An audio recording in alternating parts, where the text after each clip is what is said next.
This is Got Marketing, a fad-free, fluff-free, no-nonsense podcast for marketers looking to work smarter. I'm your host, Mia Fileman, a marketing strategist with over 2 decades of experience and an entrepreneur. I'm tired of marketers telling you what you want to hear. Instead, I tell you what you need to hear.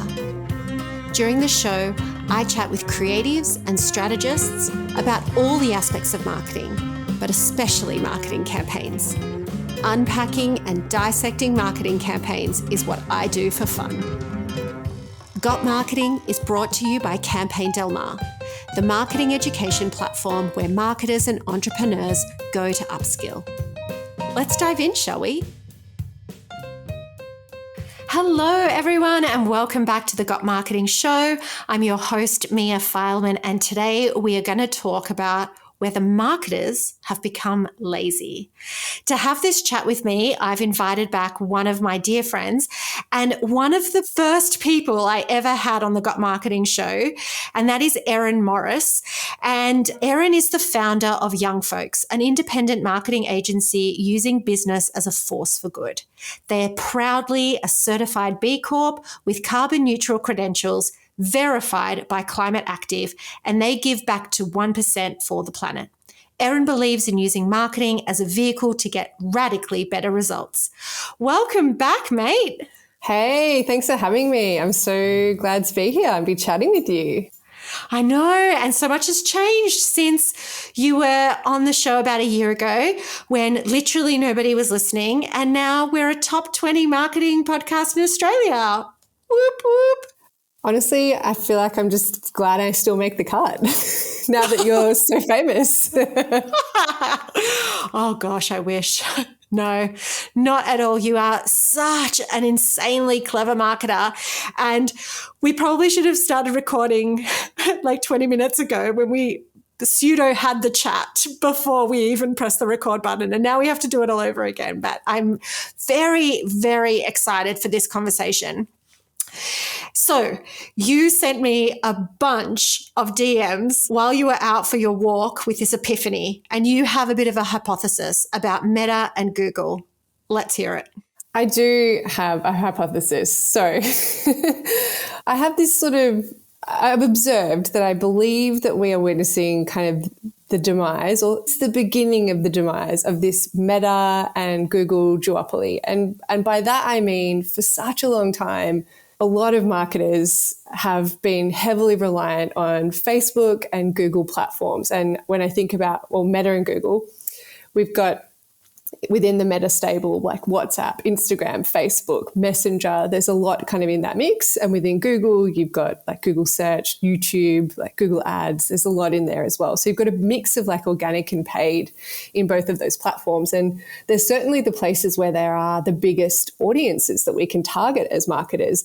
But marketers could be leaving money on the table by not considering other channels as well, and by really executing that omni-channel marketing strategy. Totally. So I'm a big, big advocate for omni-channel. But do you think that what's causing this demise of the duopoly? Like, is it the introduction of TikTok? Is it the fact that LinkedIn has like seriously raised their game and is essentially now the new Instagram? What do you think's contributed to this? I think it's a couple of things, right? Like, I don't think that they're going away. I want to clarify. I don't think Facebook and Meta and Instagram are going to disappear. And I don't think Google's going to disappear either. It's more that our attention as individuals is heading to other places. And possibly that's because of some of the decisions that the platforms have made around, particularly Meta, around how they present their apps to their audiences. And Instagram's kind of become TikTok, but TikTok's still doing it better. And then you look at like audiences then gravitating towards TikTok or gravitating towards LinkedIn. There's been a whole like hashtag thread on Instagram about people that want to like bring back more of a photo sharing app. Like, I've talked to a lot of people that are like millennials, and they're like 30 plus people just want a photo sharing app. And if you read through the comments when Instagram did their latest update on their app store, there are thousands of negative reviews about that. So there's definitely something happening there. And I sort of zoomed out and had a bit of a look at what's happening within those platforms on a macro level. And if you look at Meta, they're really going deep into the metaverse. So everything that they're doing is evolving to take us deeper into the virtual world. Whereas Google have just launched digital out of home. So out of home being like your billboards and everything. So Google's almost going deeper into the real world. So they're kind of both diversifying their platforms in different ways.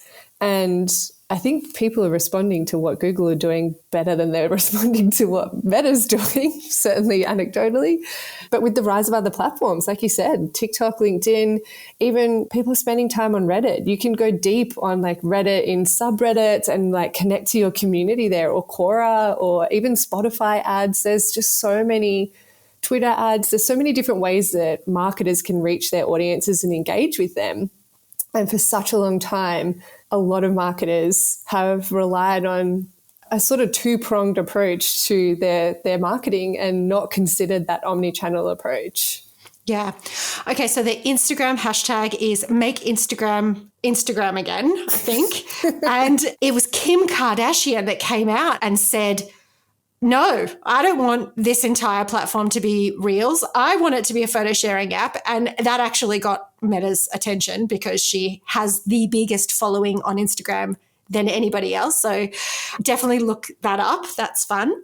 Loved what you said about Reddit. So one of my favorite brands is Notion, the minimalist software company that's like a project management tool.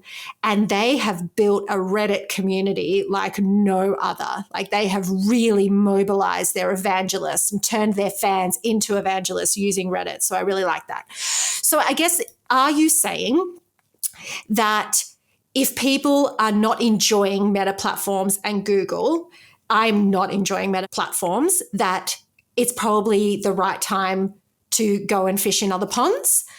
Or are you saying that we should continue on those platforms because they still are massive, but that we should also spread our risk across other channels?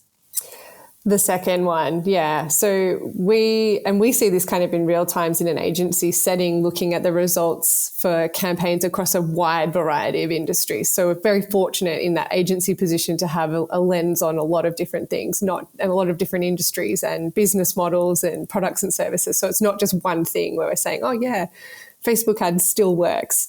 We're saying that across a spectrum of different industries, it's still working. But what we are seeing is other places are working too. And in a way, if you think about like that question that we're sort of unpacking here around like, are marketers, like have we become lazy? I would say that in some ways, some marketers have become lazy because we've become extremely reliant on two platforms. And we should always be considering like the fundamentals of marketing, which is, taking your offer or your key message and taking it to your target audience wherever they are in order to maintain that ongoing brand awareness so that when they are ready to purchase, there you are, like at the top of mind, ready to serve them. And that's where we kind of need to be heading back to, I feel. Yes, absolutely. That's right. So you found a recent research that Byron Sharp, the professor of the Ehrenberg Bass Institute, wrote. Was that right? And he was talking about this. Can you take us through that? Yeah, so I love this article because it really went into, there is like research and development around marketing, and a lot of the time marketing can feel a little bit like throw spaghetti at the wall and see what sticks. But it doesn't have to be. Like testing and experimenting is an important part of marketing, but it doesn't give you a license to just be chaotic because you're always testing. Like there needs to be an element of structure and strategy to any kind of marketing work. And what I thought was really interesting about, some of the points that he kind of makes in the article is that things like, your paid search, your in-store display, your price promotions. He talks about like special offers, all of those things. The way he phrases it is that they catch people when they fall, but people who aren't in market don't see them. And most people are not in the market. And when we talk about in market, we mean like essentially ready to purchase, right? And I love thinking about this in like practical terms because that's a little bit marketing jargony. So the way I kind of explain this, I ran this through with our content producer, David, to be like, does this stick before jumping on this call?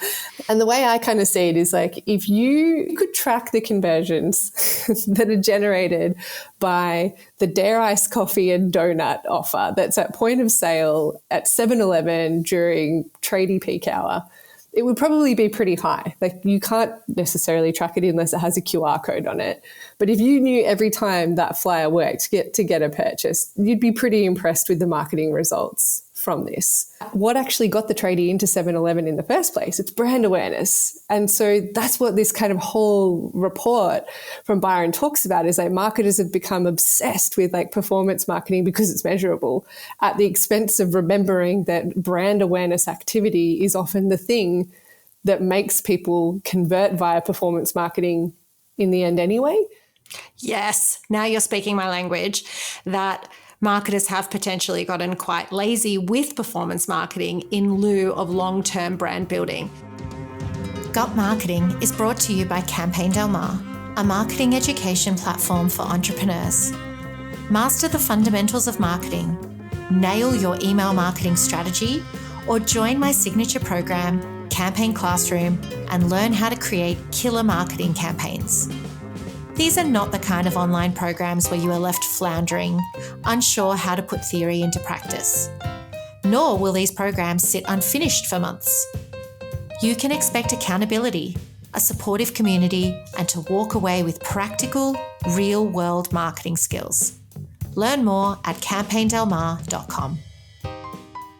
So one of the things I want to talk about is, how do we define brand awareness? What exactly is brand awareness? Is it just that people know who you are, or is it also that they know what you offer? That is a great question. I think there's like many aspects and layers to this. I think if we were talking to, say, like someone that works in media planning, they would have layers of like, there's brand awareness, then there's brand recall, then there's brand uplift, and so many different ways to kind of measure this. But I kind of like to think of it as, the purpose of building brand awareness is to generate demand, right? So it's to get someone to know to go to 7-Eleven, that you have donuts and Dare Iced coffee. But then you're really generating that demand to make sales easier in the future. So you still have to have other things happening, like sales enablement. Like you don't want someone to just know 7-Eleven exists. You need them to know that 7-Eleven exists and they sell these things in order to get them to like consider coming in. So for me, it's that. So I define brand awareness as someone having the ability to think of your brand when they, or somebody that they can influence, is ready to make a purchase decision. Love that. That's so good. Please take note, personal branding people who just talk about themselves and all their success signaling, and I know who their names are, but I don't actually know what they sell at all, what they offer, or how they can solve any of my problems. Like I'm seeing this play out spectacularly with, brand awareness is not just me knowing your name. It's also understanding how you could solve a real problem. Okay, so what are some examples of brand building marketing? Who does this really well? Well, we were talking about this earlier, right? And like a brand that comes to mind, often when you think about brand awareness, the things that come to mind first are often your FMCG or like big retail brands that have big budgets to invest in making sure that you never forget them. So you think about like Nike, you think about Coca-Cola, like they all have a really clear promise. They have a clear visual identity so that they're recognizable. And something that came out of this report was this argument by Byron that you just need to be brand awareness, always on marketing all the time. And, I tended to sort of disagree with that, in that if it's always on marketing, it becomes quite bland. That probably works in like an FMCG sort of category, or maybe it works for certain aspects of marketing. Like you can always think about the taglines and the catch cries of big retailers, like lowest prices every day, or like lowest prices or we'll beat it by, 5% or whatever it is. Like, the brands that they come from. I'm sure me just saying that, you can imagine the big green warehouse. If you know, just you know. The beginning? Lowest prices are just the beginning, yeah. Right. Yeah, exactly. I remember working on a big retailer when their tagline changed from the works to big ideas, lowest prices. And there's such a big thing. Like they've got these big taglines and they run these big campaigns to make sure that you never forget these things. So we often think about these big brands in that. But I also think there's some like less big brands that are doing a spectacular job of this too. And one that always comes to mind is Modibody. They are just so fantastic at aligning their message. They do all the things like a big brand does, but they do it almost like a guerrilla marketer in a way. Like they just have employed, instead of having, TV ads running 24/7 and radio ads running 24/7, they've got this incredible mix of content marketing and digital advertising and brand storytelling and, evangelist activation, all these things that they do to make, and the campaigns that they run, like it's not just them saying the same thing about having period-proof undies. Like they did this incredible campaign around putting, images of women postpartum on Getty Images to like kind of even the score with all this like no images of postpartum women available. So they kind of saw that opportunity and jumped on it. So I just think there's some great examples. Look to big brands, but also look to like savvy, smaller brands that are really making waves. The challenger brands, I think, often do really smart marketing. Do you know someone who I don't think does very smart marketing at all? And that is HelloFresh. And being a millennial woman with a family, I am like the number one target audience for HelloFresh. So I receive every single communication that they have and like a million freaking coupons in my letterbox. And I get all the retargeting and everything, but none of it is particularly good. Their latest TVC is Supermarkets Aren't That Super. And it's quite creative. You see a woman pushing a trolley, but you can only see her legs. And she's just moving around the supermarket as if to intimate that she is just going around in circles. And literally that's all it says. Supermarkets aren't that super. That's cool, dudes. But there are many meal kit companies. Like, you haven't given me a reason to choose yours.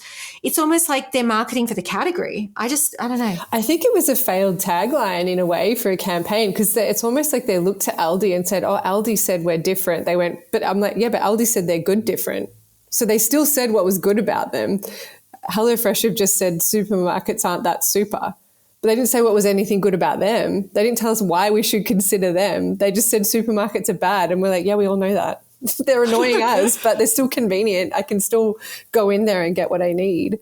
Exactly. It has left me scratching my head because I'm like, okay, great. You've told me something I already know, which is that supermarkets are frustrating, but you haven't convinced me why I should consider trying HelloFresh or even one of your competitors, because they also, anyway, we digress, I'm sure. I think you raise a really important point there about brand awareness marketing, though, is that if you're going to put the effort into building brand awareness, best make sure that you're building brand awareness around a clear, no-brainer offer. Like, give people a reason to choose you so that when they're ready to make a choice, and as Byron says, when they're ready to fall, like, there you are at the top of their mind with that great clear offer, and then they can, see your point of sale flyer or click on your Google ad or click on your Facebook ad, and it's all lining up and it all makes sense to them. It's like the stars have aligned and it's just so easy to buy from you.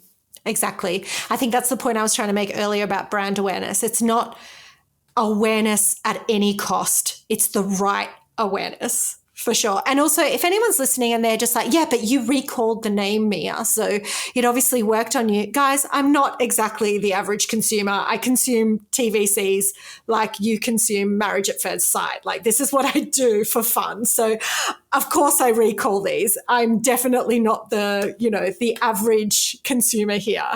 Campaigns are my life. Interestingly, in the article, the Byron Sharp article, I thought it was really good. He throws some serious shade. We're going to link it in the show notes. Something I did absolutely agree with, and I see this all the time, especially with when I'm watching SBS On Demand or any of those streaming shows, and I watch the same ad for the entire episode. It's like every ad break and I'm watching the same insurance TVC or the same thing, and they've gone and they've purchased all the spots in a particular show, and then they disappear and you don't hear about them for months. And that's just really bad media planning, don't you think? I would say that is lazy programmatic marketer. So here we are on the podcast to call out which marketers we think have been lazy. There's a few people in our firing line so far. Programmatic buyers. So bad. Like brands are so lazy with programmatic. It's just it's because it's in digital. So it doesn't, in a lot of brands' minds, warrant proper media planning. So it's just throw it on the digital budget, throw it on programmatic, and they'll just buy all this remnant inventory that's left on programmatic kind of, buys. And then throw whatever asset we've got in there. And I think that's when brands and marketers forget that consumers are consuming all of their creative, their content, their advertising campaigns. And I honestly felt like I was developing a knot in my stomach listening to you talk about watching the same ad over and over again, because I feel the same, and it just makes me want to frisbee my laptop, or just stop watching the show. And the worst bit is in online streaming, often if you mute the ad, it stops playing because it's the platform's forcing you to watch the ad. So yes, that is classic lazy programmatic advertising. Or when it doesn't buffer. And so then you need to stop it. And then, of course, the minute you stop it, the ad is back and it's the same ad. And they should measure what that does to brand value, because I believe it's deteriorating it. And yeah. So we've lost a whole bunch of podcast subscribers today. Programmatic marketers, performance marketers. Good times, Erin. You're always welcome back on the show. Anytime, really. Okay, so we're moving to a cookie-less future. And so whether performance marketers listening to this agree or disagree with us, a day of reckoning is coming anyway, because they better get comfortable with less data. Am I right? Yeah, so we've been seeing this Apple really running the privacy angle and eroding a lot of the ability to track that marketers have had for a while, even into email marketing. Now you can sign up for an email with your Apple account and mask your email address from the brand. So there's lots of things that Apple's doing that's impacting a bigger conversation around privacy and big tech, and that's influencing the ability for marketers to track activity. Even regardless of that, it's always been quite challenging to stitch together the holistic picture of all of the different touch points that have influenced somebody, going ahead and purchasing, because marketers like to describe the customer journey to purchase and then retention as a funnel or a bow tie. But actually it's more like a squiggly hot mess. It's almost like a drunk person running around at a festival, seeing a lot of different acts. Consumers go everywhere. And this is where media planning has always been so important historically. If you just cast your mind back to Mad Men era of marketing, there wasn't tracking like there is now. And advertising and marketing still worked. It was extremely effective without any tracking. And it was because we had a deep understanding of consumer psychology, behavioral psychology. We planned out media. So when you think about media planning, I want to make sure that everyone listening understands that that is the process of thinking about your target audience and making sure that from the minute they wake up in the morning to the minute that they fall asleep at night, you've considered all of the possible touch points that they could have with media and marketing. And if it's appropriate for your brand to be there, and making sure if your brand is going to show up there, it shows up there with really great creative. So historically, you would see a media agency working with a creative agency or a marketing agency or an advertising agency, and media would plan how to get to them and creative would plan how to say what you want to say when you get to them, so that you're representing the brand in all the right places in the right ways. So I think we know we can exist without a cookie to tell us if we're doing a good job. And I think a lot of us often forget that, and a lot of marketers get so obsessed with the metrics that they've got in front of them that they forget the most important metric, which is probably the one their client or their boss or the CEO is looking at, is did we make more sales? That's it. Did marketing, like I said, it's the vehicle to get you from where you are to where you want to be. And if you're not doing the job of getting there, it doesn't matter if you had the best click-through rate ever on an ad. If you didn't get more sales, then you best be able to explain why. And if that was because you generated amazing brand awareness and those sales are going to come in the future because you've secured that attention and that recall, that's great. But you need to be able to articulate these things. Yes. And like, I might be showing my age here, but I'm really excited about this. One, because I believe that it's good for humanity that we have a more private future. But also, I'm just really excited about ideas being the future of marketing and not data. And that Mad Men era, like, I've romanticized it. It's definite. I don't miss the chauvinism and the chain smoking, but I do miss so many of the campaigns that came out of that, which was so unifying. Like, if now someone pitched Got Milk or Think Small by Volkswagen, people would be like, no, that's out there. That's not specifically targeted enough. And so, like, I really urge people to consider campaigns like Qantas's Fly Away or Uber Eats, the Snoop Dogg one where he sings to that one, or pretty much any Nike campaign ever. That is not about precise targeting. It's mass marketing based on a really unifying, emotionally charged idea. And as a result, they're able to like mobilize lots of different segments and very different customer groups because the campaign idea is just so delicious. Absolutely. I love that summary. And I feel equally excited about a future of marketing that will probably make for advertising and creative that's a lot more interesting to consume. And I know that we both love that. Like, I'm the person that's, sits on the train and is like, wow, that's a good ad. Looking at the little sticker above the train seat, that's a tiny little advertising banner there. Like, I really am observing advertising absolutely everywhere. Same. I realized I went off the deep end because I do sunrise yoga with a bunch of business friends every day at 6 a.m. And we were doing a YouTube yoga, like a yoga with Adrian. And the LNDR campaign came up, which was the We Are LNDR, which is one of my favorite. And I wouldn't let Odette skip the ad. And everyone was like, who is this person that we are doing yoga with that wants to watch the ad at 6 a.m.? And I was like, it me. They are a great brand to bring up as an example of a not as massive brand. Like, I think they've gotten a lot more massive, but I've been observing their marketing maybe for like 4 or 5 years now. I have many pairs of their leggings. I've been convinced by the activity.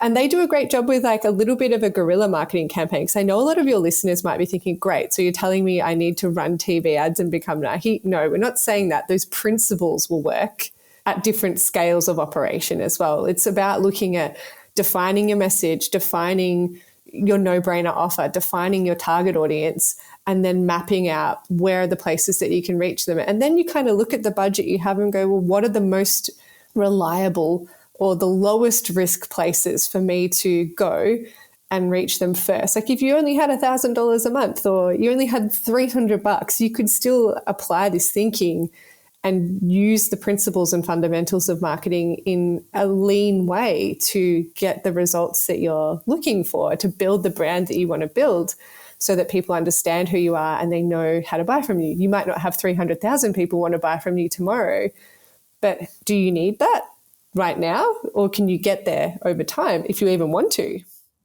Totally. Of course, you can apply these principles to small businesses. I mean, the one that comes to mind just as you were talking was the Get Chris to Cowra campaign from the Cowra tourism body, which probably has no money. But they came up with this insanely clever guerrilla marketing idea of getting Chris Hemsworth to Cowra because, he's a Tourism Australia ambassador, and they just used really clever copywriting and this really scrappy grassroots approach. And it was covered by every media outlet, including Sunrise, and Carl Stefanovic went to Cowra.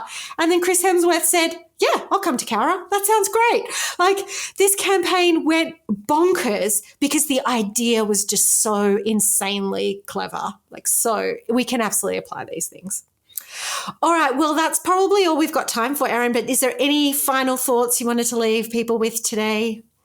Ooh, final thoughts. I think it's really around, don't be obsessed with just the things you can track. be obsessed with creating marketing that makes your brand unforgettable. Love that. That's the perfect way to end. Thank you so, so much. It's always a pleasure. I will link everything below, but I could not sing Erin and young folks' praises higher if I tried. So thank you so much. Thank you for having me. Thank you. You listened right up until the end. So why not hit that subscribe button and keep the good marketing rolling? Podcast reviews are like warm hugs, and they're also the best way to support a small business. You can connect with me, Mia Fileman, on Instagram or LinkedIn, and feel free to send me a message. I'm super friendly.